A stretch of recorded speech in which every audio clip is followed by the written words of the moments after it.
G తెలుగులో మంచి క్రేజ్తో ప్రసారమవుతున్న serial అమ్మాయి గారు. రీసెంట్గా అమ్మాయి గారు సీరియల్ స్టోరీ లైన్ చాలా ఇంట్రెస్టింగ్గా కొనసాగుతుంది. రాజు రన్ చేస్తున్న ఆర్ఆర్ ఫ్యాషన్ కంపెనీ అధినేత త్వరలోనే ఎంట్రీ ఇవ్వనున్నారు. ఇక కంపెనీకి ఓనర్గా ఎవరు ఎంట్రీ ఇవ్వనున్నారా అని ఈ సీరియల్ ఫ్యాన్స్ అంతా కూడా చాలా ఈగర్గా వెయిట్ చేశారు.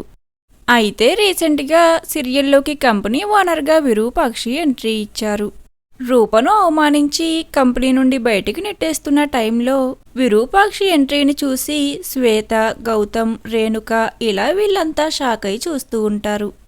ఇకపై రూప రాజులకు విరూపాక్షి అండగా ఉంటూ సహాయపడుతూ ఉంటుంది. ఇక ఇప్పటి వరకు రూపరాజులను అవమానించిన వారందరికీ విరూపాక్షి ఇకపై బుద్ధి చెప్పనుంది. మరి రూపకు అండగా విరూపాక్షి ఎంట్రీ మీకెలా అనిపించింది అనేది కామెంట్ సెక్షన్లో కామెంట్ చేయండి. Thank you for watching.